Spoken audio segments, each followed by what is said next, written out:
மதிய வணக்கம். அன்பானவர்களுக்கு நமது 7வது வாரம் அக்குபஞ்சர் பற்றிய அறிமுகங்களை தொடர்ந்து கொடுத்து கொண்டிருக்கிறோம். இந்த நிகழ்ச்சி ஏற்பாடு செய்த அனைத்து அன்புள்ளங்களுக்கும் இறையாற்றலின் சார்பாக வாழ்த்துக்கள், நன்றிகள். இன்று 7வது வாரம் நம்ம என்ன பார்க்க போறோம் அப்படின்னா, ஏற்கனவே பார்த்த சில விஷயங்களை பத்தினது ஒரு 5 நிமிடம் நம்ம பேசிட்டு புதிதான வகுப்புகளுக்கு நம்ம போக போறோம். ஸோ இப்ப நம்ம முதல் நாள் வகுப்புல பஞ்சபூதங்களை பற்றியும், பஞ்சபூதங்கள் எப்படி ஒன்றை உருவாக்கி கொள்கிறது அப்படிங்கிறதும், அதை எப்படி சமநிலையில் இருக்குது அப்படிங்கிற விஷயத்த பத்தி பேசியிருந்தோம். அதற்கு முன்பாக அந்த பஞ்சபூதங்களுக்கு இருக்கிற ஆற்றல் பத்தி நிறைய பேசியிருந்தோம். நிலம்ங்கிற ஆற்றல் மறைவானது, ஆற்றல் ஆக்கமும் அழிவும் உண்டாக்கக்கூடிய பவர் உள்ளது அப்படிங்கிறதையும், காற்றுங்கிறது நம்மளுடைய அசைவான ஆற்றலை உண்டாக்கக்கூடியவர்கள் என்பதையும், நீர் மறைவான ஆற்றலை வெளிக்கொணர்ந்து கொடுப்பவர்களாகவும், மரம் ஈர்ப்பாற்றல் மிக்கவர்களாகவும், நெருப்பு ஆற்றல் உயிர் சக்தியாகவும் நம்ம பேசியிருக்கிறோம். வெளியே எப்படி பிரபஞ்சத்தில் இருக்கோ அதே மாதிரி நம்ம உடல்களுக்குள்ளேயும் அவங்க அமைதியா தன்னோட உறுப்புகள் சார்ந்து அந்த வேலைகளை செஞ்சுட்டு இருக்கிறாங்க அப்படிங்கிறத பார்த்திருந்தோம். நிலம்ங்கிறதுக்கு நம்ம 2 உள்ளுறுப்புகள், மண்ணீரலும் வயிறு. காற்றுக்கு நுரையீரலும் பெருங்குடலும், நீருக்கு சிறுநீரகம் சிறுநீர்ப்பை, மரத்துக்கு கல்லீரல் பித்தப்பை, அன்று நெருப்புக்கு இதயமும் சிறுகுடலும் அப்படி சொல்லியிருந்தோம். ஸோ மீண்டும் அது சில ஆங்கிலம் சார்ந்த மாணவர்கள் இருப்பதனால எர்த் எலிமெண்ட் வரும்போது spleen and stomach, lungs and large intestine, water element போது கிட்னி அண்ட் யூரினரி பிளடர், அப்புறம் நம்மளுடைய நீர் மூலகம் மரம் மூலகம் வுட் எலிமெண்ட் வரும் பொழுது அது liver and call bladder, plus fire element சொல்லும் பொழுது நம்மளுடைய ஹார்ட் அண்ட் ஸ்மால் இன்டெஸ்டைன் அப்படிங்கிறதோட நம்ம அறிமுகப்படுத்தியிருந்தோம். இப்ப அதுல நம்மளுடைய டயக்னாஸ்டிக் ப்ரொசீஜர் எப்படி கொண்டு வருவோம்னா, 10 கோட்பாடுகள் சொல்லி 10 கமெண்ட்ஸ் அப்படி கொண்டு வந்துருந்தோம். அதுல நம்ம இது வரைக்கும் நம்ம 5 கமெண்ட்ஸ் உண்டான விஷயங்களை, அதாவது 5 டேபிள் நம்ம மெமரைஸ் பண்ணியிருக்கிறோம். ஃபர்ஸ்ட் டேபிள் எக்ஸ்டர்னல் ஆர்கன்ஸ் சொல்லக்கூடிய வெளியுறுப்பு பத்தி பேசியிருந்தோம். 2வது கலர்ஸ் பத்தி பேசியிருந்தோம். அதுக்கும் நம்ம உடலுக்கும் உடம்பு எப்படி தொடர்பு படுத்துறதுங்கிறத பத்தி விரிவா பேசியிருந்தோம். அதுக்கப்புறம் செக்ரேஷன் சொல்லி பார்த்துட்டு, நீர் சுரப்புங்கிற விஷயத்துல எந்தெந்த உறுப்புகள் எந்தெந்த விஷயங்களை செக்ரேட் பண்ணுது அப்படிங்கிறத பத்தி விரிவா சொல்லியிருந்தோம். அதுல ஏற்படக்கூடிய மாற்றங்கள்னால அந்த உறுப்புகள் பாதிக்கப்பட்டிருக்கு அப்படிங்கறத நம்ம தெரிஞ்சுக்கலாம் அப்படின்னு பார்த்துருந்தோம். அப்புறம் 4வதாக இந்த டேஸ்ட பத்தி ரொம்ப பிரதானமா பேசியிருந்தோம். அதுதான் ரொம்ப ரொம்ப முக்கியமானது. சுவைகள் மூலமா தான் உங்களுக்கு டயட்டை கொடுப்போம். அந்த டயட்டு தான் உங்களுக்கு பர்மனன்ட் ரெமெடி கொடுக்கும். அதே மாதிரி ஒரு சுவையிலேயே ஒருத்தர் அடிக்ட் ஆகியிருக்காரு அப்படின்னா அது யோசிக்க வேண்டியிருக்கும், அதுல மாற்றத்தை உண்டாக்க வேண்டியிருக்கும் அப்படிங்கிறத பேசியிருந்தோம். எதெல்லாம் புளிப்பு சுவை நமக்கு தெரியாம இருக்குங்கிறத பத்தி, புளிப்பு பத்தி விரிவா பேசியிருந்தோம் 4வது இடத்துல. 5வது, இது எல்லாமே சரியா இருந்தாலும் மனிதர்களுக்கு இருக்கக்கூடிய மிகப்பெரிய இது கொடுமையான விஷயம் என்னன்னு சொன்னா, இந்த குணக்கேடுகள் சொல்லக்கூடியது. அதனால எப்படி மனிதன் பாதிக்கப்படுகிறார்கள் அப்படிங்கிறதும், ஒரு நிறைவான வாழ்க்கையை சொல்லும்போது அந்த குணக்கேடுகள்ல இருந்து நம்ம எப்படி வெளியே வருவது அப்படிங்கிறது உடல் சார்ந்தது, உடல்ல இருக்கக்கூடிய உறுப்புகள் சார்ந்தது. போதிய சக்தி நீங்க கொடுக்கும் பொழுது டெஃபினட்டா அந்த உறுப்புகள் தெளிவடையும். உறுப்புகள் தெளிவடையும் பொழுது உங்களோட எண்ணங்கள்ல மாற்றங்கள் கண்டிப்பாக நிறைவேற்றம் அடையும் அப்படிங்கிறதோட போன வார வகுப்புல நம்ம முடிச்சிருந்தோம். இது ஒரு சின்ன அனுபவத்தோட பேசும்பொழுது இன்னும் கொஞ்சம் சுவாரஸ்யமா இருக்கும் அப்படிங்கிறதுனால அந்த அனுபவத்தை உங்க கூட ஷேர் பண்ணிக்க விரும்புறோம். இது நடந்தது ஒரு 10 ஆண்டுகளுக்கு முன்னாடிட்டு எடுத்துக்கலாம். 10 ஆண்டுகளுக்கு முன்னாடி ஒரு நபர் வந்திருந்தாரு. அவருடைய பிரச்சனை என்னன்னு சொன்னா, அவர் பயங்கர ஷார்ட் டெம்பர், அதிகமா கோபப்படுறாரு அப்படின்ட்டு கம்ப்ளைண்ட் அவர் மேல. பட் அவரோட ப்ரொஃபஷன் எப்படி சொன்னா, அவரோட சூழல் ஒரு பெரிய இன்ஜினியரிங் காலேஜ்ல, அதாவது கடந்த 10 ஆண்டுகளுக்கு முன்னாடி இன்ஜினியரிங் காலேஜ்ல அவர் ஒரு பெரிய ஹெச்ஓடியா இருக்கிறதுனால அவருடைய சூழல் அந்த மாதிரி இருந்தது. பிளஸ் அங்க இருக்கக்கூடிய ஹாஸ்டல் இருக்கிற பசங்களோட ரகல, அது ஒரு பெரிய காலேஜுங்கனால ஹாஸ்டல் பெரிய ஹாஸ்டல். ஒவ்வொரு ஹாஸ்டல்லையும் மினிமம் 300 to 400 ஸ்டூடெண்ட்ஸ் இருக்கிறாங்க. பிளாக்ஸ் ஒரு 6 பிளாக் இருக்கிற காலேஜ். ஸோ அப்போ வந்து அந்த பசங்களோட ரகலை அப்படிங்கும்போது ஹெச்ஓடி இவர் தான் வந்து ஓவரால் வார்டனா இருக்காரு. ஒவ்வொரு ஹாஸ்டலுக்கும் ஒரு வார்டன் இருக்காரு. அப்படி வார்டன் இருந்தாலும் பிரச்சனை வரும்போது சீஃப் வார்டனா இவர் தான் போய் பார்க்க வேண்டியதா இருக்கு. ஸோ போகும்போது ஒவ்வொரு பிரச்சனைகளையும் இவர் அட்டன் பண்றாரு. பசங்க பண்ற கத்தல், சவுண்டு, அதுக்குண்டான அவங்களுக்கு உண்டான இயல்பான ரகலை இதெல்லாத்தையும் வந்து நம்மளால டாலரேட் பண்ண முடியல. அப்ப நம்ம சத்தம் அதிகப்படுத்துறோம். அதிகப்படுத்தும் போது பிரச்சனைகள் அதிகமாகுது. அவருக்கு வந்து இதுதான் அவரோட ப்ரொஃபஷனோட சூழ்நிலை. இப்ப அவரை போய் நீங்க அமைதியா இருங்க அப்படின்னு நம்ம சொல்லும் பொழுது அவரால அது கண்டிப்பா பேலன்ஸ் பண்ண முடியலங்கிறது தான் சொல்ல முடியும். அப்ப நம்ம வந்து அவருடைய உறுப்புகளுக்கு சக்தி கொடுக்குற வேலையை பண்ணிட்டு இருந்தோம். அவருடைய உடல் பிரச்சனைகளை சொன்னாரு. அந்த பிரச்சனைகளுக்கு உண்டான தீர்வு என்ன கொடுக்க முடியுமோ அதை நம்ம ட்ரை பண்ணோம். தீர்வு கொடுத்தோம். ஓராண்டு கழித்து அந்த பர்டிகுலரா அந்த நபரும் அவருடைய ஒய்ஃபும் வந்தாங்க.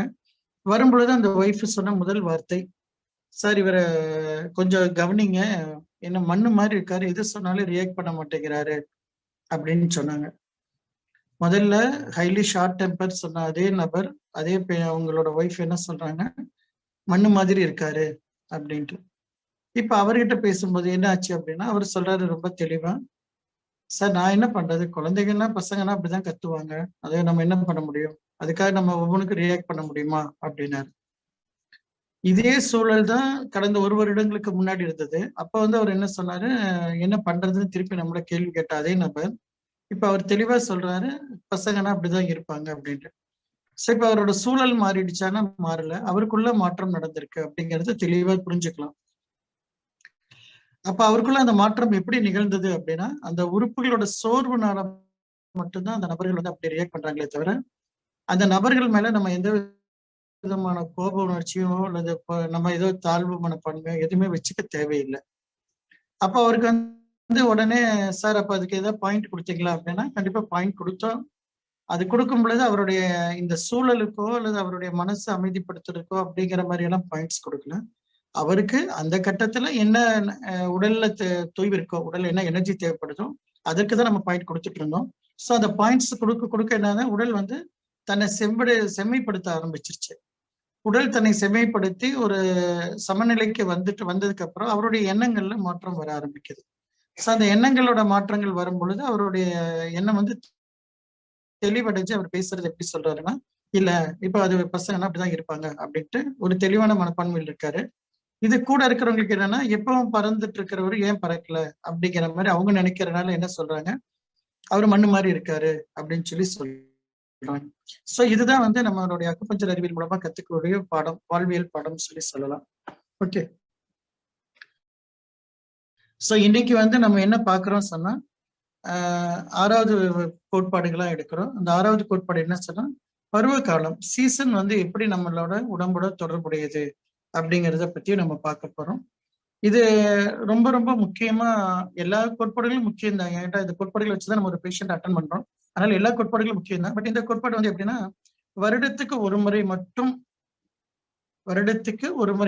பிரச்சனையோட வராங்க அப்படின்னா, அவர் எந்த காலத்துல அந்த மாதிரி பிரச்சனையை ஃபேஸ் பண்றாரோ அந்த காலத்தை வந்து நம்ம நிர்ணயிக்கலாம். எந்த மூலகத்தினால இந்த பாதிப்பு அவருக்கு வருது அப்படிங்கறத நம்ம தெரிஞ்சுக்கிறதுக்கு இது பயன்படும். டெக்ஸ்ட் புக்ல பேஜ் நம்பர் 196 பருவகாலம் சொல்லி இருக்குது. அந்த டாபிக் தான் இன்னைக்கு பேசுறோம். சோ இதுல வந்து நிலம் அப்படின்னா அதுக்கு வந்து ஸ்பிளீன் அண்ட் ஸ்டொமக் அப்படிங்கிற உறுப்பு தெரியும். இது வந்து எப்படி இருக்குன்னு சொன்னா, வெயில் காலத்தை கடந்ததற்கு அப்புறம் ஆரம்பிக்கும். சோ இதுல வந்து நீங்க சுலபமா தெரிஞ்சுக்கணும்னு சொன்னா, நெருப்பு அப்படிங்கிறதுல இருந்து இது கத்துக்கிறது ரொம்ப சுலபமா இருக்கும். சோ ஃபயர் எலிமெண்ட்டுக்கு வந்து நம்ம ஹார்ட் ஸ்மால் டெஸ்டின்னு பார்த்திருக்கிறோம். அது வந்து ஃபயர் அப்படிங்கறனால அது வந்து வெயில் காலத்துக்கு போட்டுக்கலாம். நல்ல சம்மர் சீசன் வந்து அதுக்கு மீன் பண்ணலாம். சம்மர் சீசன் அப்படி வரும் பொழுது மாதங்கள் எது கணக்கு எடுக்கலாம்னா, ஏப்ரல் மே மாதங்களை நீங்க கணக்கில் எடுத்துக்கலாம். ஏப்ரல் மே அப்புறம் ஜூன்ல ஒரு சின்ன பிட்டு மட்டும் வரும். ஒரு 10 நாட்கள் அல்ல கணக்கு சேரலாம். அப்படி வரும் பொழுது வரக்கூடிய பருவ காலம் அந்த நேரத்துல வரக்கூடிய நோய்கள் வந்து நெருப்புடைய தன்மையில இருக்கும் அப்படின்னு சொல்லலாம். பொதுவாக இந்த ஏப்ரல் மே அப்படிங்கும்போது உங்களுக்கு இந்த கண்ணுல வந்து மெட்ராசைட் சொல்றது, அம்மை வருவது, இது எல்லாமே வந்து பாத்தீங்கன்னா இந்த வெப்பமான காலங்கள்ல நடக்கும், வெயில் காலத்துல நடக்கும். அதுதான் வந்து இங்க மீன் பண்றாங்க. சோ வெயில் காலத்துல மட்டுமே ஒருத்தருக்கு சில பிரச்சனைகள் வருது வைங்களேன். உதாரணத்துக்கு வெயில் காலத்துல மட்டுமே நம்ம நார்மலா நினைக்கிற இந்த மூச்சு திணறல், அதாவது வீசிங் கம்ப்ளைண்ட்ங்கிறது குளிர்காலத்துல நடக்கிறது அப்படின்ட்டு. ஒரு சிலருக்கு, ஒரு சில நபர்களுக்கு வெயில் காலத்துல கூட மூச்சு திணறல் நடைபெறும். அப்ப அந்த மூச்சு திணறல் அப்படிங்கிறது வந்து முதல்ல இருக்க படிப்பு படி, முதல்ல நம்ம படிச்ச டேபிள்ஸ் படி 1, 2 டேபிள் படி பார்த்தா அது வந்து நுரையீரல் சம்பந்தப்பட்ட பிரச்சனை அப்படின்னு நமக்கு தெரியும். பட் இங்க வந்து ஒருத்தருக்கு வெயில் காலத்துல பர்டிகுலரா நம்ம இந்தியாவோட கண்டிஷன்ல, இது இந்தியா பத்தி மட்டும் பேசிட்டு இருக்கிறோம். மற்ற நாடுகள் வந்து அந்த நாடுகள் இருக்கிற வெப்ப சூழல் எல்லாம் நம்ம தெரிஞ்சுட்டு தான் பேச முடியும். ஸோ இந்தியால, சவுத் இந்தியால இருக்கக்கூடிய சூழ்நிலைக்கு நம்ம எடுத்துக்கிட்டோம்னு சொன்னா நமக்கு வந்து 5 பருவ காலங்களும் சமநிலையில இருக்குது. அதனால இந்த வெயில் காலத்திற்கு ஒருத்தருக்கு வீசிங் கம்ப்ளைண்ட் இருக்கு அப்படின்னு சொன்னா அது வந்து நெருப்புனால ஏற்பட்ட வீசிங் கம்ப்ளைண்ட் அப்படிதான் எடுத்துக்கணும். அதாவது அவருக்கு வந்து 2 மூலகங்கள் பாதிப்படையுது. எந்த 2 மூலகங்கள் அப்படின்னா, வீசிங் கம்ப்ளைண்ட் அப்படிங்கிறது மூச்சு திணறல்ங்கிறது வந்து நம்ம வந்து ஆஸ்துமாங்கிறது வந்து நுரையீரல் சம்பந்தப்பட்டது, அதாவது காற்று மூலகத்தோட பாதிப்பு அப்படின்ட்டு எடுத்துக்கலாம். 2வது இவருக்கு வெயில் காலத்துல மட்டும்தான் இந்த பிரச்சனை வருது அப்படிங்கிறதுனால இது முழுக்க முழுக்க நெருப்போட தாக்கமும் அவரோட உடம்புல இருக்குது அப்படின்னு தெரிஞ்சுக்கிட்டு இந்த 2 மூலத்தை சமன்படுத்துறதுக்கு நம்ம கான்சென்ட்ரேட் பண்ணலாம். அதாவது காற்றையும் நெருப்பையும் சமன்படுத்தணும் அப்படிங்கிறது அந்த நபருக்கு தெரிஞ்சுக்கலாம். அப்படி காற்றையும் நெருப்பையும் சமன்படுத்தும் பொழுது இவருடைய இந்த நுரையீரல் சம்பந்தப்பட்ட பிரச்சனையும் வெயில் காலத்துல நடக்கக்கூடிய பிரச்சனையும் சரிப்படுத்திடலாம். இன்னொரு சிலருக்கு இந்த சம்மர்ல மட்டுமே பாத்தீங்கன்னா இந்த அம்மை நோய் தாக்கத்தோட இருக்கு அப்படின்னா அவருடைய வெயிலோட தாக்கம் வந்து ஒரு உடல்ல வந்து சில சிரமங்களை உண்டாக்குதுன்னு சொல்லி வெயில், அதாவது நெருப்பை வந்து சமன்படுத்துவதற்கான புள்ளிகள் என்ன அப்படின்னு தெரிஞ்சு அந்த புள்ளியை தூண்டுவதன் மூலமாக இவருடைய பிரச்சனைகளை சரிப்படுத்தலாம். ஒரு சிலருக்கு வெயில் காலத்துல மட்டுமே ஹாஸ்பிட்டலைஸ் ஆகுறாங்க, ஏதாவது ஒரு காரணத்தை சொல்லிட்டு ஹாஸ்பிட்டல்ல அட்மிட் ஆகுறாங்க. சொல்லும்போது சொல்லுவாங்க, போன வருஷம் இந்த டயத்துல எனக்கு பிரச்சனை வந்ததுங்க, இந்த வருஷமும் இந்த டயத்துல தான் பிரச்சனை வந்திருக்குது அப்படின்னு சொன்னாங்கன்னா அவரோட பிரச்சனை வந்து ஒன்லி வந்து பீரியடிக்கல் சீசன், அது இயர்லி ஒன்ஸ் வர்ற மாதிரி கேட்டகரியில அவர் இருப்பாரு. அப்படி இருக்கக்கூடிய நபருக்கு வந்து நம்ம வந்து கண்டிப்பா வந்து இந்த பருவ காலம்ங்கிற டேபிளை வச்சுதான் ட்ரீட்மெண்ட் கொடுப்பது நிறைவா இருக்கும். அப்ப அவருக்கு நெருப்பு சமன்படுத்துவதற்கு என்ன பண்ணலாம் அப்படின்ட்டு, அதாவது அவர் உடல்ல வந்து நெருப்போட தன்மை ரொம்ப அதிகமா இருக்கு அப்படின்னு சொன்னா நெருப்பு அணைக்கும் ஆற்றல் யாருக்கு இருக்குன்னு பாருங்க. நெருப்பு அணைக்கும் ஆற்றல் வந்து நமக்கு பொதுவா நீர் சக்திக்கு உண்டு. நீர் வந்து நெருப்பை அணைக்கும் அப்படிங்கிறது நம்ம எல்லாத்துக்குமே தெரியும். அப்ப அந்த பர்டிகுலர் நபருக்கு நெருப்பும் நீரும் சார்ந்த புள்ளி எங்க இருக்கு பார்த்துட்டு அந்த புள்ளியில நம்ம நீடிலோ அல்லது டச்சோ கொடுக்கும் பொழுது என்ன ஆகும்னா அவருடைய பிரச்சனைகள் நிரந்தரமா நம்மளால கியூர் பண்ண வைக்க முடியும் அப்படிங்கிறது தெரிஞ்சுக்கலாம். சோ அப்ப நெருப்புக்கு வந்து நமக்கு இந்த 2 விஷயங்கள் போதுமானது. சிலருக்கு வந்து பெண்களுக்கு எடுத்துக்கிட்டா பீரியட் ப்ராப்ளம் வந்து எனக்கு சம்மர்ல மட்டும்தான் வந்துட்டு இருக்கு அப்படின்ட்டு யாராச்சும் ஒரு பெண்மணி உங்கள்கிட்ட பேசுறாங்க, அல்லது நம்ம உடம்புலயே அந்த மாற்றங்கள் தெரியுது அப்படின்னா நீங்க என்ன பண்ணலாம்னா, உங்க உடல்ல பீரியட்ஸ் அப்படிங்கிறது, மாதப்போக்குங்கிறது வந்து நம்மளுடைய நீர் சம்பந்தப்பட்டது நம்ம ஏற்கனவே பார்த்திருக்கிறோம். நீர் சுரப்பு அப்படிங்கிற பகுதியில நம்ம தெளிவா பார்த்திருந்தோம். சோ இப்ப அந்த பெண்மணிக்கு இந்த சம்மர் சீசன்ல மட்டும் பீரியட் இரெகுலர் ஆகுது, அல்லது பீரியட் ஆகாம இருக்கிறாங்க, அல்ல பீரியட் ஓவர் பீட் ஆகுது, அதுக்கப்புறம் அந்த 3 மாதங்கள் ஆல்மோஸ்ட் ஒரு 2.5 மாசத்துக்கு அப்புறம் எனக்கு நார்மல் ஆயிடும் அப்படி ஃபீல் பண்றாங்க அப்படின்னா அந்த பெண்மணிக்கு வந்து நெருப்போட தாக்கத்தினால அந்த பிரச்சனைகளை அவங்க அனுபவிச்சுட்டு இருக்கிறாங்க அப்படின்னு தெரிஞ்சுட்டு அந்த பெண்மணிக்கு நீரையும் நெருப்பையும் கண்டிப்பா சமன்படுத்தணும். அப்படி நீரையும் நெருப்பையும் சமன்படுத்தும் பொழுது கண்டிப்பா அவங்களுடைய பிரச்சனைகள் நிரந்தரமாக தீர்க்கப்படும். சோ நிலம், அதுக்கு அடுத்தது ஒரு வெயில் இருக்குது. அந்த வெயிலுக்கு இருக்கக்கூடிய பருவத்துக்கு முன்னாடி இருக்கிறது வந்து இளமையான வெயில், இளம் வெயில் சொல்லலாம். அதுக்கப்புறம் வெயில் பருவம், வெயில் காலம். அதுக்கப்புறம் என்னன்னா அந்த வெயிலோட தாக்கம் கொஞ்சம் ஹெவியான முதுவெயில் காலம், ஸ்ப்ரிங் சீசன் சொல்றது. சோ இந்த 2 காலங்களும் முன்னாடி வெயிலுக்கு முன்னாடியும் பின்னாடி இருக்கும். சோ வெயில் காலங்கிறது நம்ம ஏப்ரல் மே சொல்லி எடுத்துக்கிட்டா ஜூனோட பகுதி கொஞ்சம் இருக்குன்னு சொல்லியிருந்தோம். அதுக்கு அடுத்து வரக்கூடிய காலம் என்னன்னா முதுவேநீர் காலம் சொல்லக்கூடியது. முதுவேநீர் காலம் சொல்லும் பொழுது நமக்கு என்னன்னா ஏப்ரல் மே முடிஞ்சது, ஜூன்ல பகுதி எடுத்துட்டோம். ஜூன்ல ஒரு பகுதியும் ஜூலை ஆகஸ்ட்ங்கிற பகுதியும் உங்களுக்கு வந்து இதுல வந்து சேரும். இதுல முதுவேநீர் காலத்துல வரும்.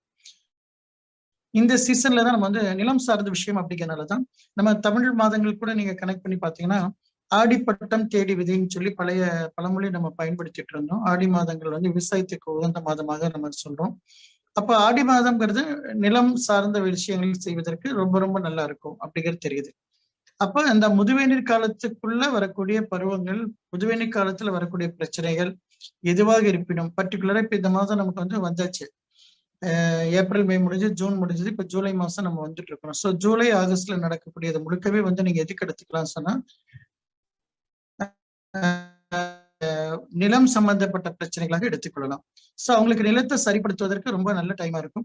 இன்கேஸ் இருக்கிறவங்களுக்கு அல்லது ஹீமோகுளோபின் கவுண்ட் கம்மியா இருக்கிறவங்களுக்கு அல்லது வந்து இன்டைஜஷன் இருக்கிறவங்களுக்கு இது ரொம்ப உகந்த மாதங்களாக நீங்க எடுத்துக்கலாம். இந்த மாதங்கள்ல ட்ரீட்மெண்ட்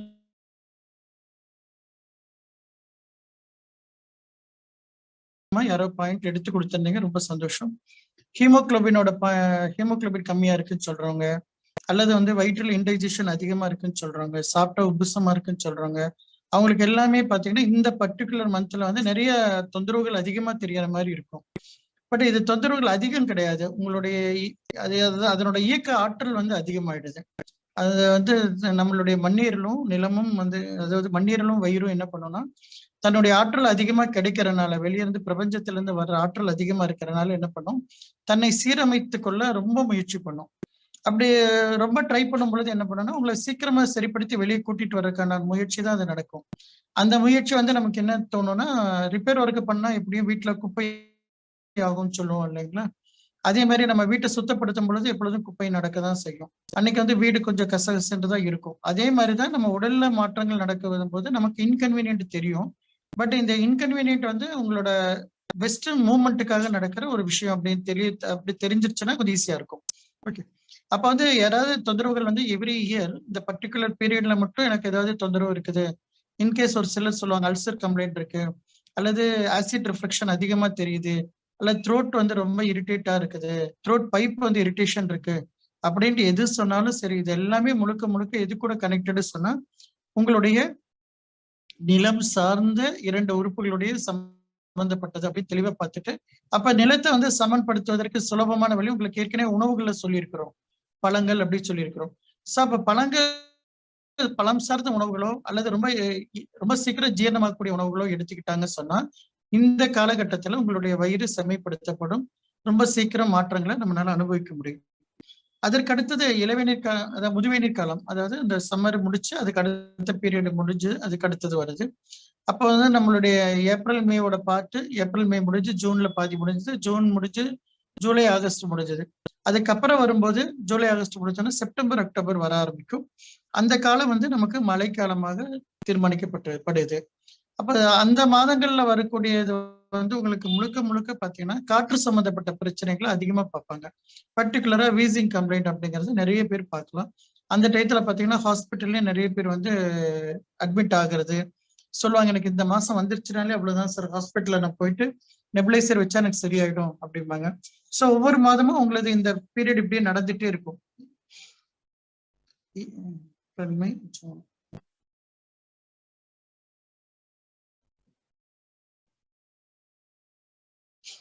ஸோ இந்த மாதங்கள்ல நடக்கும் பொழுது நீங்க தெரிஞ்சுக்க வேண்டிய விஷயம் என்னன்னா, அது பிரச்சனைகள் கிடையாது, தன்னை சரிப்படுத்துவதற்கான உன்னோட ஆற்றலை அதிகப்படுத்துவதுன்னு தெரிஞ்சுக்கலாம். அப்ப இந்த டயத்துல என்ன பண்ணலாம் அப்படின்னா, திருப்பி உணவோட சார்ட் எடுத்துக்கோங்க. உணவோட சார்ட்ல நம்ம என்ன பண்ணியிருப்போம் பார்த்தா, காற்று சக்திக்கு வந்து கார சுவை தேவை அப்படின்னு சொல்லியிருப்போம். அப்ப இந்த காலகட்டத்துல அந்த நபர்கள் என்ன பண்ணலாம்னா, தன்னுடைய உணவுல முழுக்க முழுக்க காரமான உணவுகள் சொன்னா குறுமிளகு பெப்பர் தான் வந்து பெஸ்ட். அந்த காரமான உணவுகள்ல அவங்க உணவை வந்து டிசைட் பண்ணிக்கலாம். அப்ப அது ரொம்ப இலகுவாகவும் சமயத்துல நல்ல வயிற்றுக்கு ஸ்டஃபாகவும் இருக்கணும்னு சொன்னா சூப் வந்து ரொம்ப பெஸ்டா இருக்கும். அப்ப சூப்பு மட்டுமே ஒருத்தர் எடுத்துக்க முடியும். அதாவது வீட்டுல இருக்காரு, வேலைப்பளு கம்மியா இருக்குது, ஒரு ஏஜுக்கு மேல இருக்கிறாங்க அப்படின்னா அவங்க வந்து என்ன பண்ணலாம்னா தாராளமா வெறும் சூப் ஐட்டமே எடுத்துக்கிட்டாங்கன்னா ஒரு 3 நாள் 4 நாள் எடுத்துட்டா கூட அவங்களோட உடல்ல போதுமான ஆற்றல் கிடைக்கும். அந்த ஆற்றலை வச்சுட்டு அப்புறம் அடுத்த ஸ்டேஜுக்கு அவங்களை கூட்டிட்டு போகலாம். அப்ப இந்த செப்டம்பர் அக்டோபர் அப்படிங்கிற மாதங்கள் உங்களுக்கு வரும் பொழுது முழுக்க முழுக்க நம்ம எதுக்கு கான்சென்ட்ரேட் பண்ணலாம்னா காற்று சக்தியை சமன்படுத்துவதற்கான நம்ம இயக்கத்துக்கு பயன்படுத்திக்கலாம். அதே மாதிரி மலச்சிக்கல் இருக்கிறவங்களுக்கு இந்த கட்டத்துலதான் ரொம்ப மலம் இருகம் அதிக ஆரம்பிக்கும். அப்படி இருக்கிறவங்களும் வந்து என்ன பண்ணலாம்னா உணவு வந்து சூப் ஐட்டமாவே எடுத்துக்கலாம்.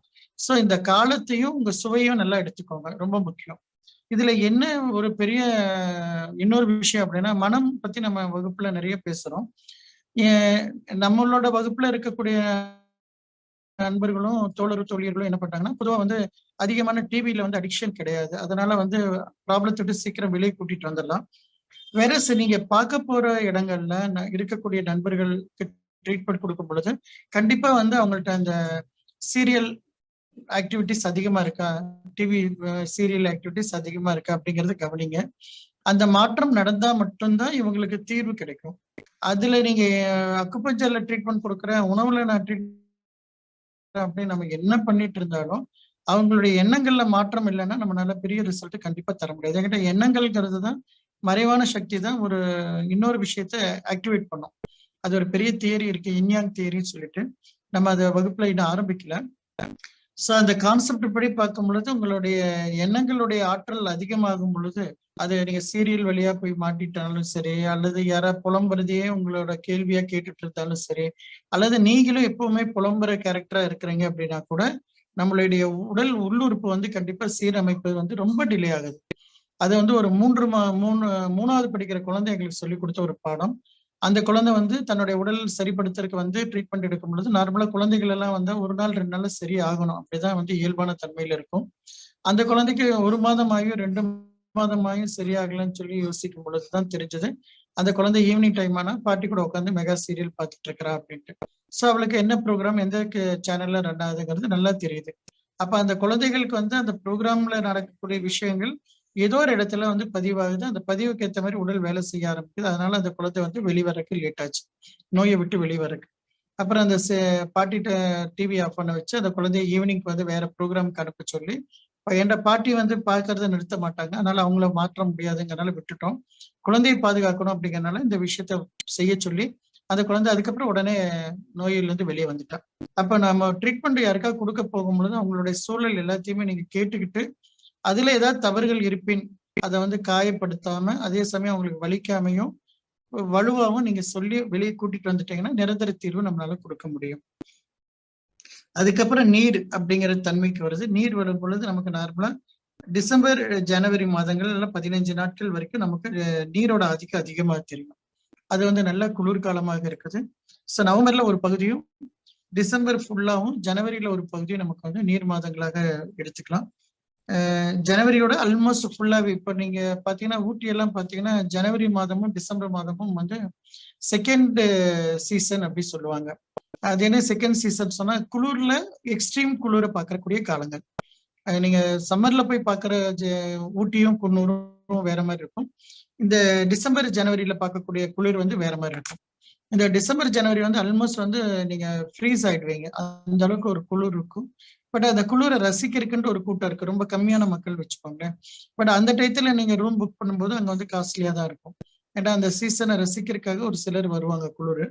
அதே மாதிரி பொதுவா பெண்கள் ஏஜ் அட்டன் ஆகுறது இந்த மாதங்கள்ல கொஞ்சம் அதிகமா இருக்கும். என்கிட்ட நீருடைய ஆற்றல் அதிகமா இருக்கிறதுனால இந்த டிசம்பர் ஜனவரியில வந்து ஏஜ் அட்டன் ஆகுறது, அதாவது நவம்பரோட பகுதியில இருந்து டிசம்பர் ஜனவரி பகுதியிலும் வந்து ஏஜ் அட்டன் பண்றது வந்து இயல்பாவே நல்லா இருக்கும்.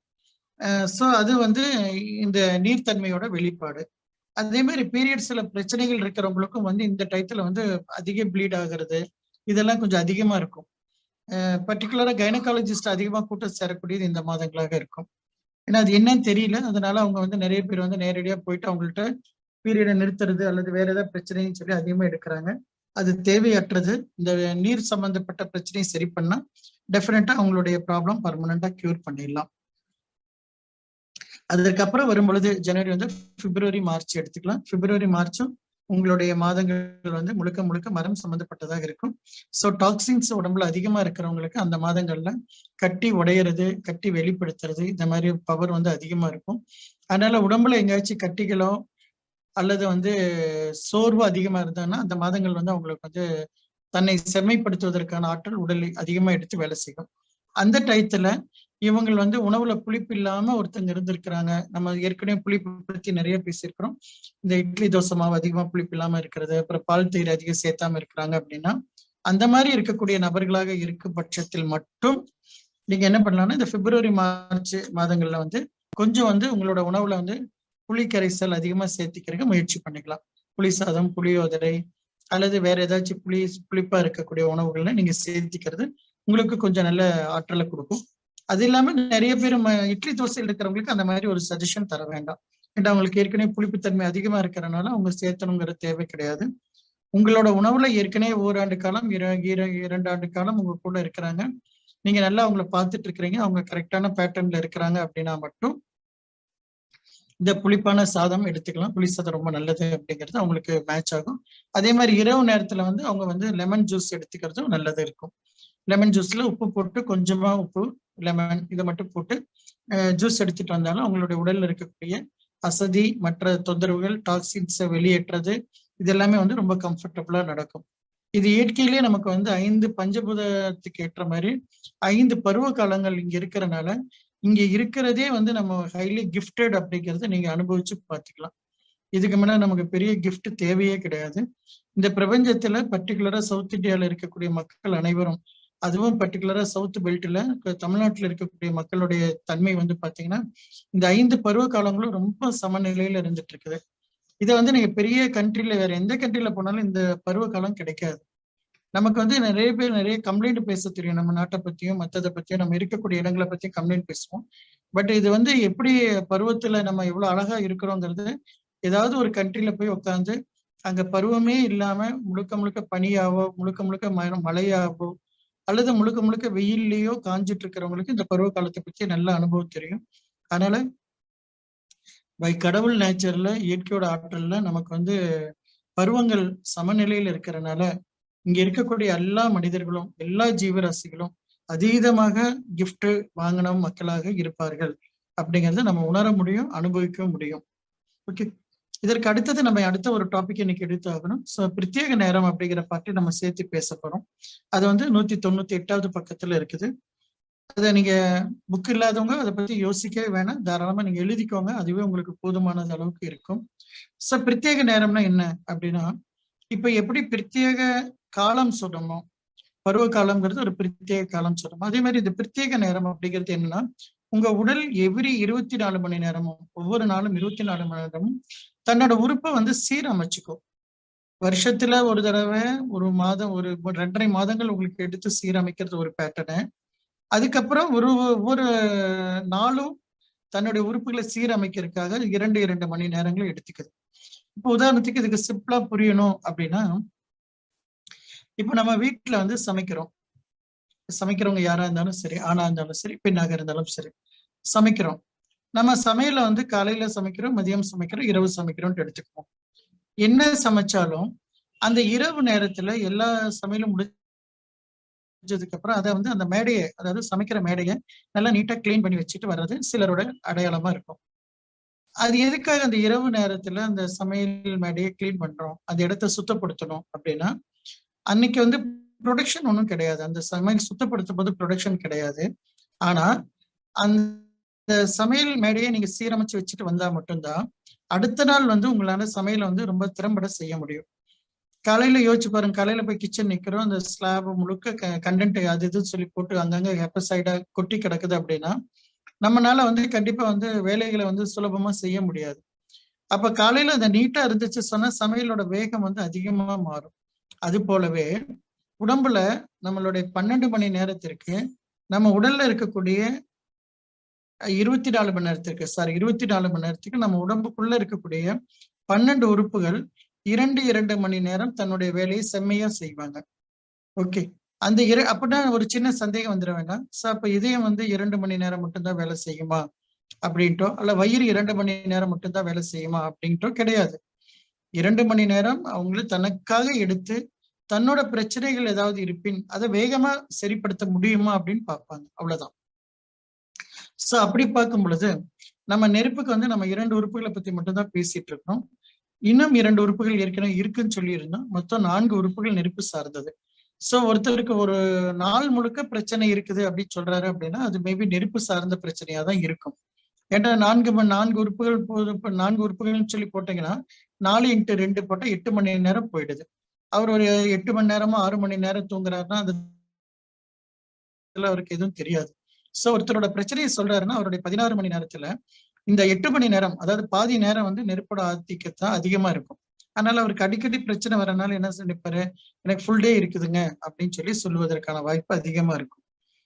அப்போ இங்க வந்து நம்ம மறுபடியும் நிலையத்துல இருந்து ஆரம்பிக்கலாம், எந்த டைம்ல இருந்து ஆரம்பிக்கிறாங்க அப்படின்னு சொல்லிட்டு. இது வந்து நாங்க கிளாஸ் எடுக்கும்போது ஆர்டர் வந்து கொஞ்சம் மாத்தி பேசுவோம். இது வரைக்கும் உண்டான ஆர்டர் வேற மாதிரி இருக்கும். இங்க நம்ம கொஞ்சம் மெமரைஸ் பண்றதுக்காக சில ஆர்டரை மாத்தி சொல்லுவோம். அதே இப்போ உங்களுக்கு கொடுக்குறோம். ஸோ முதல்ல வந்து காற்று சக்தியிலேருந்து ஆரம்பிக்கணும்.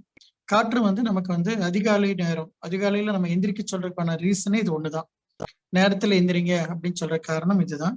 ஸோ இது வந்து எப்படின்னா, இந்த நுரையீரல் பெருங்குடல், நுரையீரலோட இயக்கம் வந்து அதிகாலையில 3ல இருந்து 5 மணி வரைக்கும் இருக்கும். அதிகாலையில 3ல இருந்து 5 மணி வரைக்கும் அப்படின்னா பொதுவா அந்த வீசிங் கம்ப்ளைண்ட் இருக்கிறவங்க எல்லாருமே சொல்லுவாங்க, அந்த காலையில 3 மணிக்கு மேல எனக்கு தூக்கம் கெட்டு போயிடும் அப்படின்னு சொல்லுவாங்க. காலையில 3 மணில இருந்து அந்த 5 மணி வரைக்கும் மேபி கொஞ்சம் காஃபோட இருக்கிறவங்க அப்படின்னா கண்டினியூஸா பர்டிகுலரா நிறைய பீடி குடிக்கிறவங்க அல்லது சிகரெட் குடிக்கிறவங்க, காஃப் இருக்கிறவங்க எல்லாம் பாத்தீங்கன்னா அந்த காலையில 3 மணில இருந்து கண்டினியூஸா இருப்பிட்டே இருப்பாங்க. அவங்க எத்தனை மணி வரைக்கும்? அந்த 5 மணி வரைக்கும் அவங்களோட பிரச்சனைகள் அதிகமா தெரியும். 5 மணிக்கு மேல என்னன்னா அவங்கள அறியாம நல்லா தூங்கிடுவாங்க. தூங்கினா அப்புறம் சொல்லுவாங்க காலையில அதுக்கப்புறம் ஒரு நல்ல தூக்கம் இருக்கும் சார், அது ஒரு மணி நேரம் 2 மணி நேரம் நல்லா தூங்கி வச்சுக்குவேன் அப்படின்னு சொல்லுவாங்க. ஏன் அந்த அதிகாலை நேரத்துல அவங்களுக்கு அந்த இருமல் தொடர்ந்து இருக்குது அப்படின்னு சொன்னா, அதிகாலை நேரத்துல அவங்களுடைய லங்ஸோட இயக்கம் வந்து ரொம்ப அதிகமா இருக்குது. இயற்கை ஆற்றல் அதிகமா பெற்று தன்னுடைய உடல்ல இருக்கக்கூடிய அன்வான்ட் ஏதாச்சும் கழிவுகள் நம்ம சொல்லக்கூடிய விஷயத்த வெளியேற்றம் பண்ணுவதற்கு, எலிமினேட் பண்ணுவதற்கு ரொம்ப போராடும். அந்த டயத்துல அவருடைய மாற்றங்கள் நிறைய தெரியும். அதுதான் வந்து அவர் வந்து அன்கம்ஃபர்டபுளா ஃபீல் பண்றது.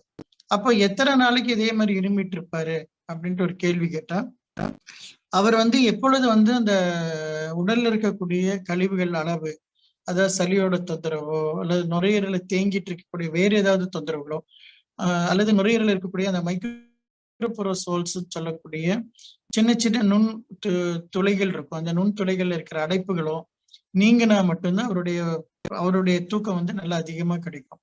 இல்லாட்டி சொன்னா தூக்கம் வந்து டிஸ்டர்ப் ஆக தான் செய்யும். அப்ப வந்து அவருடைய திருப்பி நம்மளுடைய உணவு முறை கேட்டாரு சொன்னா என்ன பண்ணலாம்? அவர் வந்து நைட் உண்மையாலுமே ஹெவி ஃபுட் எடுக்கக்கூடாது. அந்த ஹெவி ஃபுட்டுங்கிறது இன்க்ளூடிங் இட்லி தோசை தான்.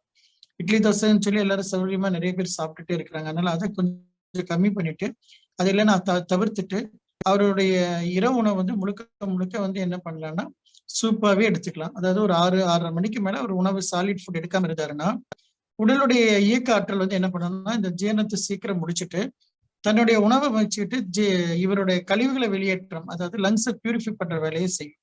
அதனால என்ன ஆகும்? இவருடைய கழிவுகள் சீக்கிரம் வெளியேறதுனால இவருக்கு அந்த விசி கம்ப்ளைண்ட் குறையும். ஸோ ஏர்லி மார்னிங் தூக்கத்தை கொண்டு வர முடியும். அது வரைக்கும் அவருடைய தூக்க டிஸ்டர்பன்ஸ் இருக்கதான் செய்யும்.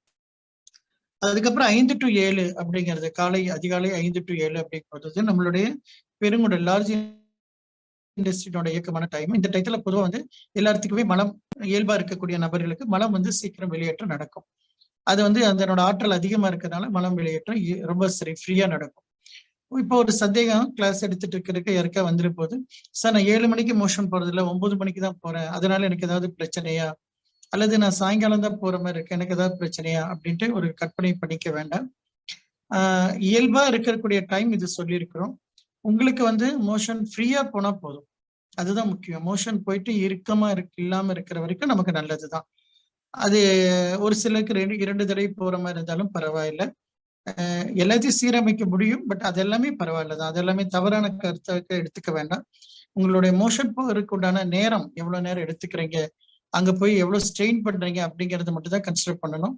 அங்க போய் எனக்கு இருக்கும், ரொம்ப ஸ்ட்ரெயின் பண்ணி தான் போவேன், அல்லது நான் அப்படி போய் உட்காரும் பொழுது எனக்கு நெஞ்சு படபடப்பு இருக்கும், அப்படி சொல்றத மட்டும் கன்சிடர் பண்ணலாமே தவிர, உள்ள போனோன்னே எனக்கு போனா ஒரு 5 நிமிஷத்துக்குள்ள போயிட்டு வந்துருவேன் அப்படின்னா உங்களோட மோஷன் வந்து இயல்பா இருக்கு அப்படிங்கிறது பார்த்துக்கலாம், தெரிஞ்சுக்கலாம். ஓகே. அதே மாதிரி ஏதாவது ஒரு உணவு நான் சாப்பிட்டு அந்த உணவு சாப்பிட்டதுக்கு அப்புறம் எனக்கு அடுத்த நாள் மோஷன் போகும்போது சிரமமா இருக்கு அப்படின்னா கண்டிப்பா நீங்க சாப்பிட்ட உணவை வந்து கொஞ்சம் சரிப்படுத்த வேண்டிய கட்டாயம் இருக்கு. அந்த உணவு அந்த காலகட்டத்துல உங்களுக்கு சமநிலை தவறிய உணவாக தான் கருதப்படும். அதுக்கப்புறம் அந்த உடல் நல்லா ஆயிடுச்சுன்னா திருப்பி அந்த உணவு கொடுத்து பாருங்க. உடல்ல எதுவும் தொந்தரவு பண்ணலன்னு சொன்னா அந்த உடம்பு வந்து உங்களோட இதை ஏத்துக்குச்சு அப்படிங்கறத புரிஞ்சுக்கலாம். ஓகே. சோ இது வந்து நம்ம வந்து பெருங்குடலை பத்தி அந்த அதிகாலை நேரத்துல பத்தி பேசணும்.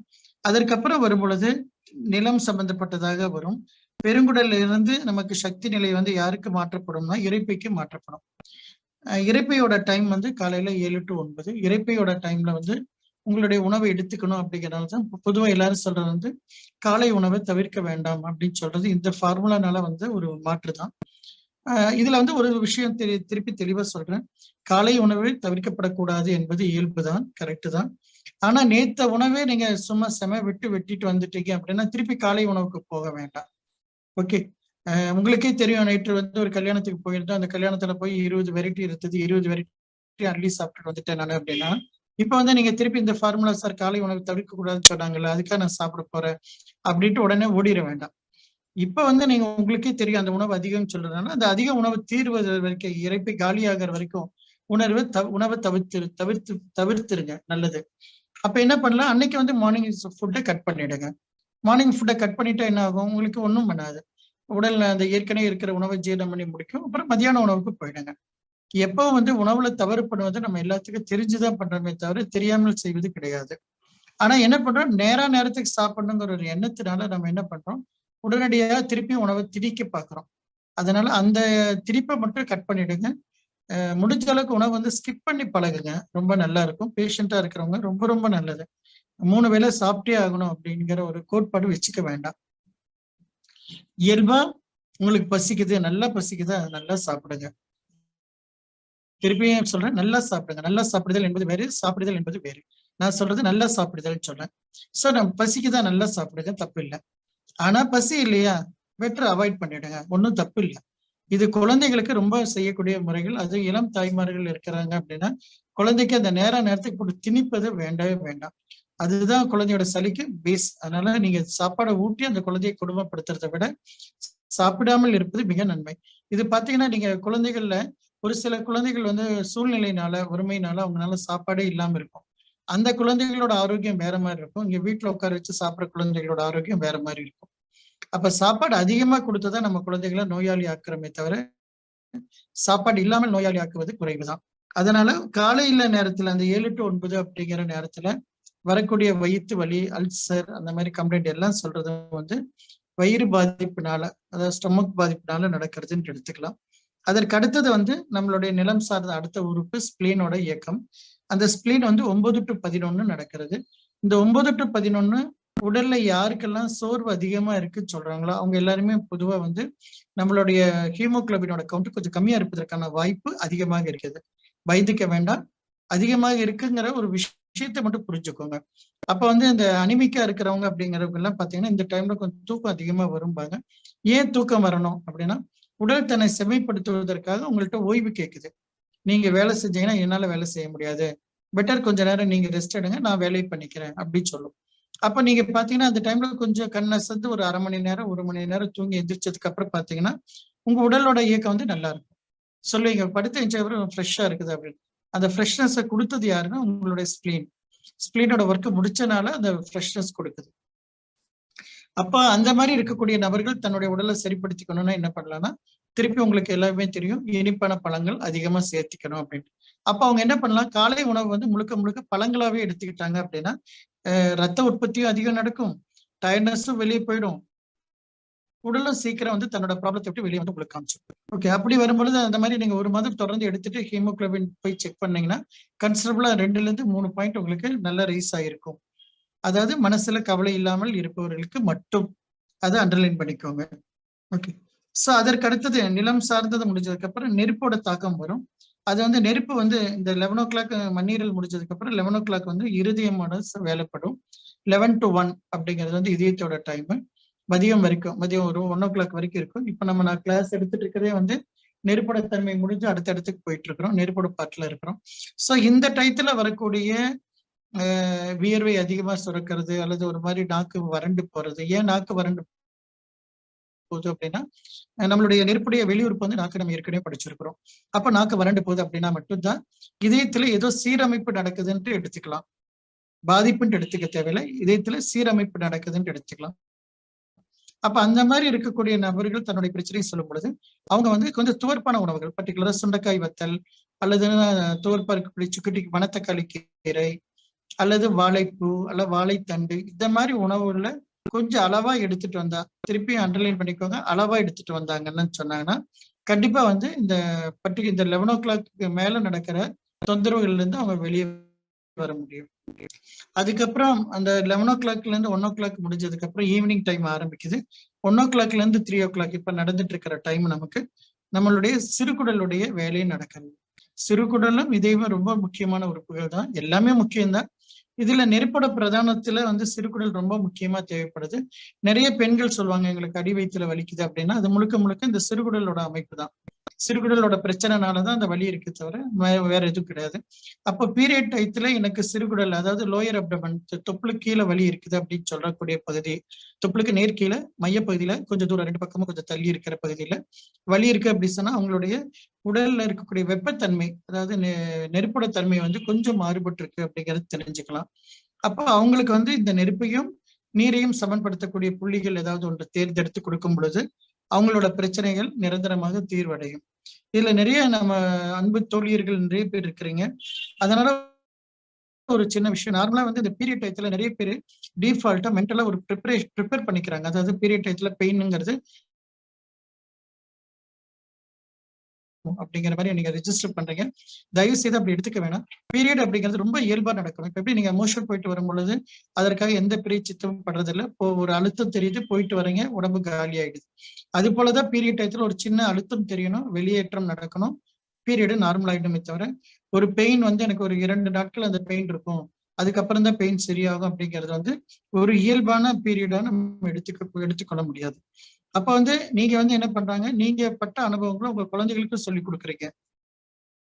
குழந்தைகள் என்ன சொல்றாங்க, ஆமா பீரியட்னா அம்மாக்கு பெயின் இருக்குன்னு சொன்னாங்க, அதே மாதிரிதான் நமக்கு இருக்கும் போல இருக்கு அப்படின்ட்டு அவங்களும் அதை ரெஜிஸ்டர் பண்ணிக்கிறாங்க. சோ இது ஒரு தவறான முன்னுதாரணமாக இருக்குது. அதனால பீரியட் டயத்துல நமக்கு பெயின் இல்லாமல் இருப்பது ரொம்ப ரொம்ப இயல்புத்தன்மை.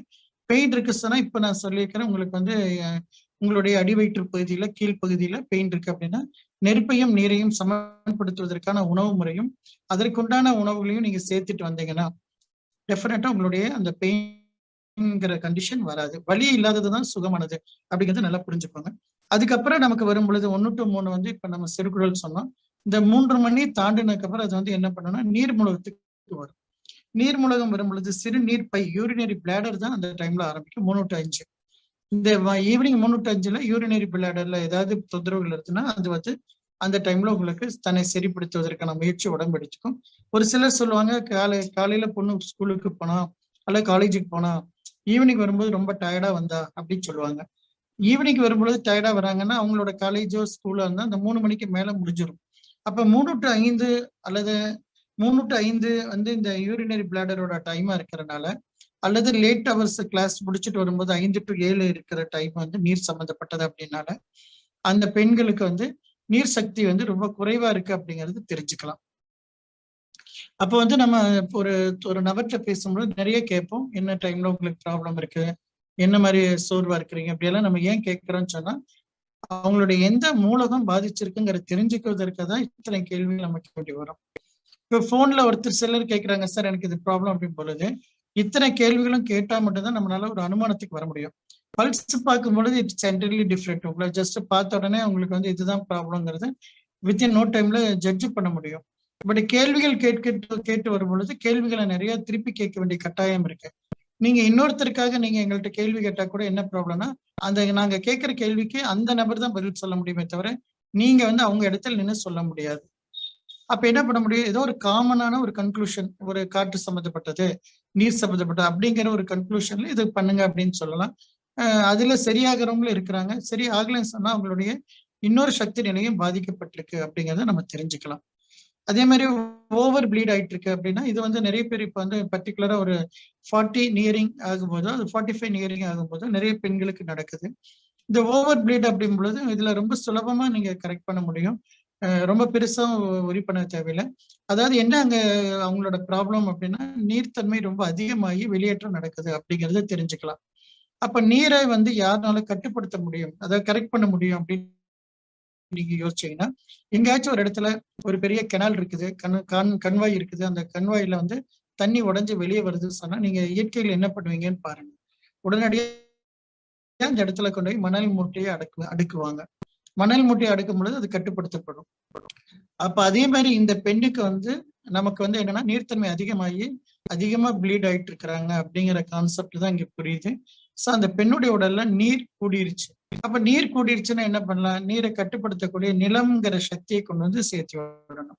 அப்ப அந்த பெண்ணுக்கு நீரும் நிலமும் சார்ந்த புள்ளி எங்க இருக்குன்னு பார்த்துட்டு அந்த புள்ளியை தூண்டுவதன் மூலமாக அந்த பெண்ணுடைய ஓவர் ப்ளீடிங்கிற ப்ராப்ளத்தை நம்மளால அரெஸ்ட் பண்ண முடியும். இதுதான் நம்ம அரெஸ்ட் பண்ற மெத்தடு. ஒரு கைனகாலஜிஸ்ட் போனா என்ன பண்ணுவாங்கன்னா, ப்ளீடிங் அதிகமாகுதுங்கிறதுக்காக அதை ஸ்டாப் பண்ணக்கூடிய டேப்லெட் ஒன்று கொடுப்பாங்க.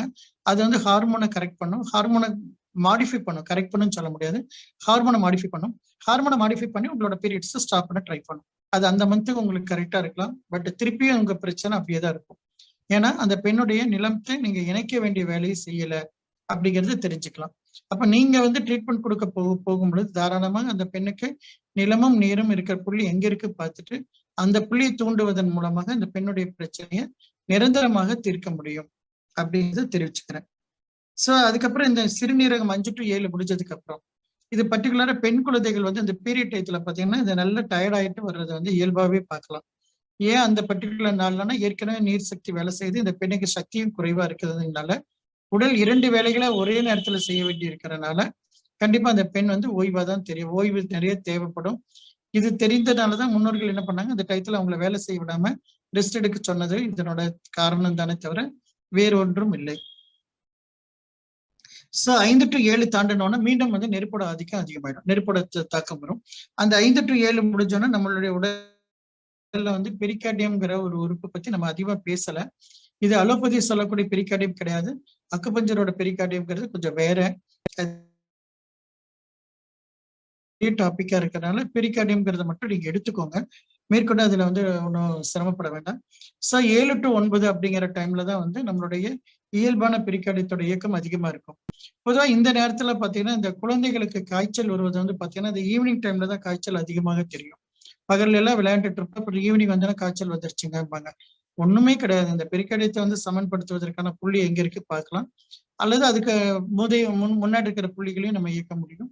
அப்படி இயக்கம் கொடுத்துட்டீங்க சொன்னீங்கன்னா ஆட்டோமேட்டிக்கா என்ன ஆகும்னா அந்த காய்ச்சல்ங்கிறது தானா சரியோட. பொதுவாக காய்ச்சல் அனுபவிங்கன்னு தான் சொல்லுவோம், யாருக்கும் அதை துரத்தி விட வேணாம், எங்கிட்ட வந்து கிஃப்ட் வந்து வேண்டாம்னு சொல்லிடாதீங்க, எடுத்துக்கொள்ளுங்கள் அப்படிங்கிறத சொல்லுவோம். அப்ப 7 to 9 ஏதாவது ஒருத்தருக்கு தொந்தரவு இருக்குச்சுன்னா அது பெரிகார்டியத்தோட தொந்தரவு அப்படிங்கிறத புரிஞ்சுக்கலாம். அதுக்கப்புறம் 9 to 11ங்கிறது ட்ரிபிள் வார்மர்ங்கிற பவர்ஃபுல்லான ஒரு டூல். ட்ரிபிள் வார்மர்ங்கிறது அது உடம்புல உறுப்பு கிடையாது, அது ஒரு மறைவான சக்தி தான். அந்த மறைவான சக்தி தான் எல்லா உடலையும் இயக்கிறதுக்கு பவர்ஃபுல்லானது. ஸோ அந்த 9 to 11 தான் பொதுவாக குழந்தைகளுக்கு வந்து பார்த்தீங்கன்னா காய்ச்சல் வந்து ரொம்ப உச்சத்துல இருக்கும். பேரண்ட்ஸ் எல்லாம் ரொம்ப பயப்படுவாங்க. அந்த டயத்துல வந்து ஒன்றும் பயப்படுறதுக்கு ஒண்ணுமே இல்லை. நம்மளுடைய தோழியர் கூட ஒரு தடவை பேசும்போது சொன்னாங்க, இந்த மாதிரி தன்னுடைய ஹஸ்பண்டுக்கு ஒரு ப்ராப்ளம் வந்ததுங்க அப்படின்னு சொல்லிட்டு நம்ம ட்ரீட்மெண்ட் சொல்லி செஞ்சாங்க அப்படின்ட்டு சொல்லியிருந்தாங்க. அது முழுக்க முழுக்க இந்த ட்ரிபிள் வார்மரை டியூன் பண்ற வேலையை தான் நம்ம பண்ணோம். ஸோ அந்த ட்ரிபிள் வார்மரை டியூன் பண்ணும் பொழுது நிறைய மாற்றங்களை உடம்புல பண்ண முடியும். அப்போ காய்ச்சல் அதிகமா இருந்தா வேற ஒன்றும் இல்லை, குழந்தைகளா இருந்தாங்கன்னா ஸ்பஞ்சிங் பண்ணுங்க அப்படிமா. ஸ்பஞ்சிங்னா அந்த துணியை வந்து வெதுவெதுப்பான தண்ணியில வார்ம் வாட்டர்ல வந்து நீங்க துணியை நினைச்சு அந்த குழந்தைகளோட தலையிலயோ நெஞ்சு பகுதியிலயோ இல்ல அடிவயிற்று பகுதியிலயோ போட்டீங்கன்னு சொன்னா கண்டிப்பா வந்து காய்ச்சலோட தன்மை நல்லா குறையும்.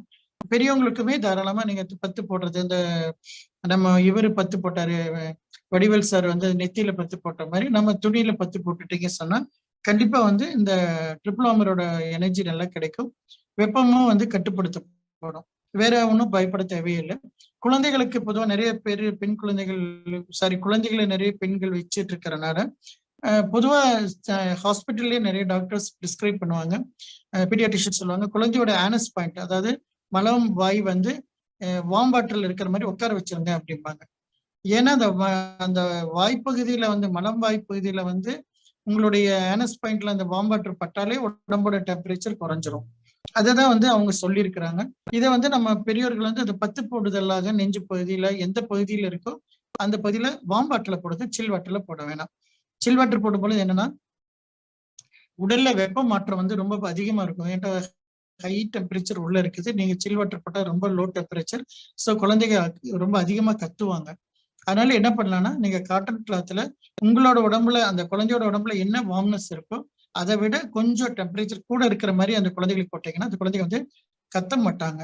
அப்ப பட் காட்டனோட குவாலிட்டி எப்படின்னா கொஞ்சம் சீக்கிரமா குளிர்விக்கும். காட்டன் வந்து சீக்கிரமா வந்து சில்லாக ஆரம்பிக்கும். அப்ப என்னன்னா ஆட்டோமேட்டிக்கா டெம்பரேச்சர் வந்து குறைஞ்சிரும். அதன் மூலமாக அந்த குழந்தையோட காய்ச்சலை நீங்க சரிப்படுத்திக்கலாம். ஸோ 11 மணிக்கு மேல, இரவு 11 மணிக்கு மேல நம்மளுடைய பித்தப்பை வேலை செய்யற நேரம், கல்லீரல் கால்பிளடர் வேலை செய்யற நேரம். இப்போ நீங்க இயற்கையில பாத்தீங்கன்னா நம்ம மரம் அப்படிங்கறத வந்து பகல் நேரத்துல பயன்படுத்திக்கிறோம். இரவு நேரத்துல மரத்துக்கு அடியில யாரும் படுக்க வேண்டாம் அப்படின்னு சொல்லியிருக்காங்க. மாடர்ன் சயின்ஸ் என்ன சொல்லுன்னா அது வந்து அந்த டயத்துல வந்து கார்பன் டை ஆக்சைடை ரிலீஸ் பண்ணுது அப்படின்னு சொல்றாங்க. பட் இங்க இயற்கையில இந்த இந்த 7000 8000 ஆண்டுகளுக்கு முன்னால சொல்லக்கூடிய அக்குபஞ்சர் என்ன சொல்லுதுன்னா கல்லீரலும் பித்தப்பையும் இரவு நேரத்துலதான் தன்னுடைய வேலைகளை சிறப்பா செய்யறாங்கன்ற அர்த்தம். அதாவது தன்னுடைய டாக்ஸின்ஸை கிளியர் பண்ற வேலையை அப்பதான் செய்யறாங்க. அப்ப அதனாலதான் நம்ம இரவு வந்து உறக்கம் வந்து ரொம்ப முக்கியம் அப்படின்னு சொல்றோம். அதுவும் இரவு உறக்கம் எப்படின்னா அந்த 11 o'clockல இருந்து மார்னிங் 3 o'clock வரைக்கும் 4 மணி நேரம் இருக்கு பாத்தீங்களா. இந்த 4 மணி நேரம் வந்து ரொம்ப ரொம்ப ரொம்ப முக்கியமான நேரம். சோ இந்த 4 மணி நேரம் எவ்வளவு நல்லா தூங்கணுமோ அந்த அளவுக்கு நம்ம உடம்புல இருக்கிற டாக்ஸின்ஸ் வந்து ரொம்ப சீக்கிரம் வெளியே போயிடும். அதுவும் நோய்வாய்ப்பட்டவர்கள் கண்டிப்பாக இந்த நேரத்தை வந்து தூக்கத்துக்கு ஸ்பெண்ட் பண்ணணும். இப்ப ஒரு கேள்வி, சார் தூக்கம் வரலன்னு என்ன பண்றது? தூக்கம் வராதவர்களாக இருந்தாங்க பகல் நேரத்துல உங்களுக்கு தூக்கம் வரும். அந்த தூக்கத்தை தூங்கிட்டு அப்புறம் அது ரெடி ஆனீங்கன்னா இரவு நேர தூக்கமும் உங்களுக்கு வர ஆரம்பிக்கும். நிறைய பேர் வந்து பகல்ல தூங்கும் பொழுது தூக்கம் தூங்கக்கூடாது அப்படின்னு நினைப்பாங்க. இயல்பா இருக்கிறவங்களை பத்தி சொல்லல. உடல் அசதியோட உடல் பிரச்சனையோட இருக்கிறவங்களுக்கு பகல் நேரத்துல தூக்கம் வந்துச்சுன்னா என்ன அர்த்தம்னா அந்த பர்டிகுலர் நேரத்துல உங்க உடல்ல இருக்கக்கூடிய உறுப்பு வந்து தன்னை சீரமைக்க முயற்சி பண்ணும். உதாரணத்துக்கு ஒருத்தருக்கு வந்து தன்னுடைய சிறுநீரகத்தோட எனர்ஜி கம்மியா இருக்கும் வைங்களேன், அவருக்கு வந்து சாயங்கால நேரத்துல தூக்கம் வர மாதிரி இருக்கும். ஒரு அரை மணி நேரம் 1 மணி நேரம் ஓய்வு எடுத்தாருன்னா அவருக்கு இரவு தூக்கமும் கண்டிப்பா கிடைக்கும். அப்படி இல்லைன்னு சொல்லி இரவு தூக்கம் தான் நான் தூங்குவேன் அப்படின்னு பிடிவாதம் பண்ணிட்டு இருந்தீங்கன்னு சொன்னீங்கன்னா உங்களுடைய உறுப்புகள் மற்ற உறுப்புகள் அமைதி இல்லாமல் இருந்துச்சு சொன்னா கண்டிப்பா இரவு தூக்கம் கிடைக்காது. அதனால தூக்கம் வரும் பொழுது நோய்வாய்ப்பட்டவர்கள் தூக்கம் வரும் பொழுது தயவு செய்து ஒரு அரை மணி நேரம் 1 மணி நேரம் ஓய்வு எடுங்கள். கண்ணு மூடி இருந்தா கூட போதும், தூங்கணும்னு சொல்லி கூட சொல்லலாம், கண்ணு ஓய்வு இருந்தா போதும். அப்போ கல்லீரல் பாதிப்பு பித்தப்பை பாதிப்பு இருக்கிறவங்களுக்கு அந்த இரவு நேரத்துலதான் சில தொந்தரவுகள் அதிகமா தெரியும். பர்டிகுலரா டயபெட்டிக் பேஷண்ட்டுக்கு அந்த டயத்துல எரிச்சல் அதிகமா தெரியும். பர்டிகுலரா கால் பாதத்துல எரிச்சல் அதிகமா இருக்குன்னு சொல்லி நிறைய பேர் கம்ப்ளைண்ட் பண்ணுவாங்க. அவங்க எல்லாருமே பாத்தீங்கன்னா மருந்து மாத்திரைகள் கொஞ்சம் அதிக வருடங்கள் எடுத்தவங்களா இருப்பாங்க. மினிமம் 10 ஆண்டுகள் கடந்தவர்களாக இருப்பாங்க, இல்ல இன்சுலின்ல இருக்கிறவங்களா இருப்பாங்க. இவங்களுக்கு இந்த கால் எரிச்சல் அதிகமா இருக்கும். இந்த கால் எரிச்சல் அதிகமா இருக்கும் பொழுது நீங்க ஹாஸ்பிட்டல்ல போய் கேட்டீங்கன்னா அதுக்குண்டான தீர்வுகள் வந்து உங்களுக்கு உடனே கிடைக்கும்னு சொல்ல முடியாது. அது வந்து அப்படிதான் இருக்கும் அப்படிங்கிற மாதிரி இருக்கும். இல்லைன்னா அதுக்கு டெம்பரரியா மாத்திரைகள் தருவாங்க. பட் இங்க நம்ம அக்குபஞ்சர் அறிவியல் என்ன சொல்லுதுன்னா உங்களுடைய கழிவுகளோட தேக்கம் ரொம்ப அதிகமாயிடுச்சு, அதை குறைப்பதற்கான முயற்சி எடுங்க அப்படின்னு சொல்லுவாங்க. அப்ப லிவருக்கு டோனிபிகேஷன் நான் டாக்ஸின் ரிலீஸ் பண்ற வேலையை பண்ண ஆரம்பிச்சாங்கன்னா, டாக்ஸின்ல இருந்து வெளியே வரக்கூடிய வேலைகளை பண்ண ஆரம்பிச்சீங்கன்னா கண்டிப்பா அந்த காலில் இருக்கக்கூடிய எரிச்சல் மதப்பு எல்லாமே சரியாகும். சில நண்பர்களை பார்த்திருக்கிறோம், அவங்க வந்து இதனோட தாக்கம் அதிகமா இருக்கிறதுனால சில சமயம் கொண்டு போய் என்ன ஃப்ரிட்ஜுக்குள்ள கூட கால் வச்சுக்குவாங்க. ஃப்ரிட்ஜுக்குள்ள கால் வச்சாதான் அந்த சில்னஸ்னால அவங்களுக்கு கொஞ்சம் நல்லா இருக்கிற மாதிரி ஃபீல் ஆகும். அந்த மாதிரி இருக்கிறவங்களுக்கு முழுக்க இதனோட தன்மையில தான் இருக்கிறாங்க. ஸோ இது முழுக்க வந்து நம்மளோட பித்தப்பை கால்பெடர் அண்ட் லிவருடைய வேரியேஷன் அப்படி தெரிஞ்சுக்கலாம். ஸோ ஒன்ஸ் அது எல்லாமே கம்ப்ளீட்டா இருந்துச்சுன்னா நீங்க யோசிச்சு பாருங்க, நம்ம பகல்ல நல்லா வேலை செய்யறோம், இரவு நல்லா தூங்குறோம், காலையில எழுந்தா ஃப்ரெஷ்னஸ் கிடைக்குது அப்படின்னா யாரெல்லாம் ஃப்ரெஷ்ஷா ஃபீல் பண்ணுங்களோ அவங்க உடம்புல வந்து இந்த டாக்ஸின் வந்து டீடாக்சிஃபிகேஷன் ப்ராசஸ் வந்து நல்லபடியா முடிஞ்சிருச்சுன்னு அர்த்தம். காலையில எந்திரிச்சதுக்கு அப்புறம் எனக்கு ரொம்ப டயர்டா ஃபீல் பண்றேன் அப்படின்னா அந்த ப்ராசஸ் வந்து கொஞ்சம் பெண்டிங் இருக்குன்னு அர்த்தம். மருந்து போட்டு இப்போ ஒருத்தர் டேப்லெட் போட்டு தூங்குறாரு அப்படின்னா அவருக்கு காலையில எந்திரிக்கும் பொழுது பாத்தீங்கன்னா திருப்பி அந்த என்ன சொல்றது ஒரு மாதிரி டல்லாவே இருப்பாரு. அந்த தூங்கி எந்திரிச்ச ஃப்ரெஷ்னஸ் அவருக்கு கிடைக்காது. ஸோ நீங்க மாத்திரைகள் போட்டு தூங்கும் பொழுது தூக்கம் கிடைக்காது, மயக்கம் மட்டுமே கிடைக்கும். இயற்கையா தூங்குறது மட்டும்தான் இயல்பான தூக்கமாக இருக்கும். இயல்பான தூக்கத்துல மட்டும்தான் அந்த டாக்ஸின் எலிமினேஷன் ப்ராசஸ் நல்லபடியா நடக்கும். மருந்துகள் போட்டு தூங்குறவங்க எல்லாருமே வந்து மயக்க நிலையில இருந்து எந்திரிக்கிறனாலதான் காலையில அந்த டயர்னஸ் அவங்க அப்படியே ஃபீல் பண்றது. அது அப்படியே தொடர்ந்து ஒரு 10 11 மணி வரைக்கும் இருக்கும். அப்புறம் கொஞ்சம் ஆக்டிவா வேலை செய்ய ஆரம்பிப்பாங்க. ஸோ இதோட நம்மளுடைய இன்றைய வகுப்பை நம்ம முடிச்சுக்கலாம்னு நினைக்கிறேன். ஸோ பிரத்யேக நேரம் வந்து ரொம்ப ரொம்ப முக்கியம். கொஞ்சம் உங்களுக்கு அரேஞ்ச்மெண்ட் வந்து கொஞ்சம் டிஃப்ரெண்டா இருக்கும். ஏன்னா அது கொஞ்சம் கத்துக்கிறதுக்கு இந்த 12 பிரிச்சு கத்துக்கிறது கொஞ்சம் நாட்கள் எடுத்துக்கலாம். பட் பரவாயில்லை. ஆனா இது வந்து ரொம்ப ஒண்டர்ஃபுல்லான ட்ரீட்மெண்ட்டாகவும் ஒருத்தரை பத்தின கேரக்டரை நீங்க ஜட்ஜ் பண்றதாகவும் அவருக்குள்ள என்னென்ன நடக்குதுங்கிறத பார்த்து புரிஞ்சுக்கிறதுக்கு இது ரொம்ப அதிகமா பயன்படும் அப்படிங்கிறதோட இன்றைய வகுப்பு